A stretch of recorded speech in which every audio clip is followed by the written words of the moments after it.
My name is Bob Jones. I've been providing services for these kinds of kids for 48 years.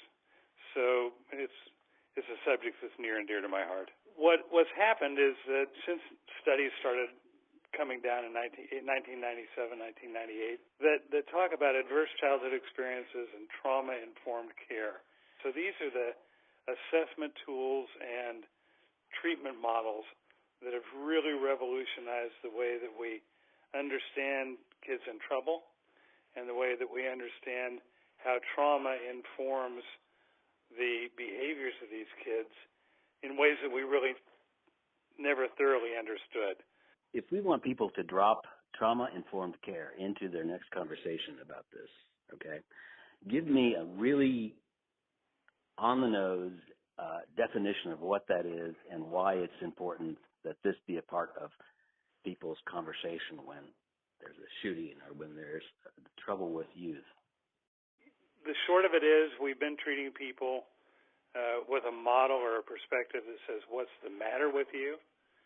And now we're starting to look at what happened to you and how does this impact your functioning today. Instead of looking at inner dynamics that are influencing how kids and adults respond to PTSD, we're now seeing that brain science, the way that the brain has been affected by trauma, is what's driving these behaviors. Since it's a brain disease and since we can actually change the way the brain's wired, trauma-informed care is providing the answers. Does that make sense? I think so. These kids that are violent and turn to violence, I think that most people look at it and go, he was bullied, he was maybe just a bad seed, too much time in chat rooms that were racist or too much time on your Atari. I don't know.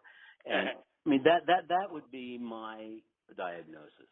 Well, those things are true. I mean, all those things are true, but here are the hard facts. 40 to 80% of school-age children experience bullying. That's huge. Almost 93% of the kids entering the juvenile justice system have experienced intensive, serious trauma. That's a lot. That's huge. We can pretty well say, without much hesitation, that every kid that enters the system has an ACEs score of 6 or above. In other words, they've witnessed almost unbelievable chaos in their lives.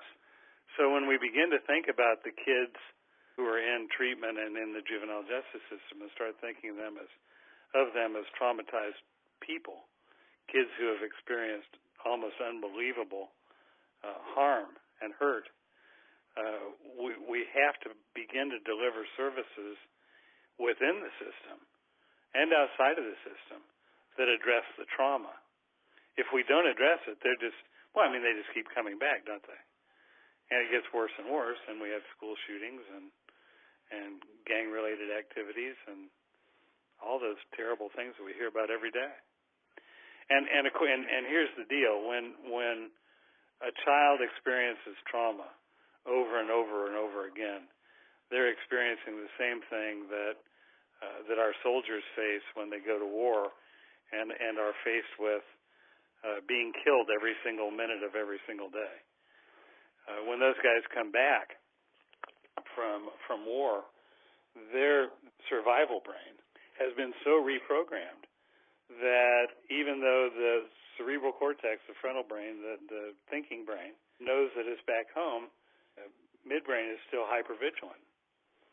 So, in other words, the least little thing will set it off, and we see those kinds of PTSD responses in kids as well. So if you're living in a home where you're worried about being sexually abused or physically abused, or seeing your mother being the victim of domestic violence or substance abuse and incarcerated parents, all those kinds of things, when this is happening to them all the time, that vigilant midbrain literally shuts off reasoning and the higher thinking powers that we have, because the survival brain is designed to act quickly and act first. So there's no thought that goes into a lot of these behaviors that we see with these kids. What we have to do for PTSD victims, adult and kids, is to begin treating the trauma as opposed to throwing medicine at it or institutionalizing people. The old system just doesn't work.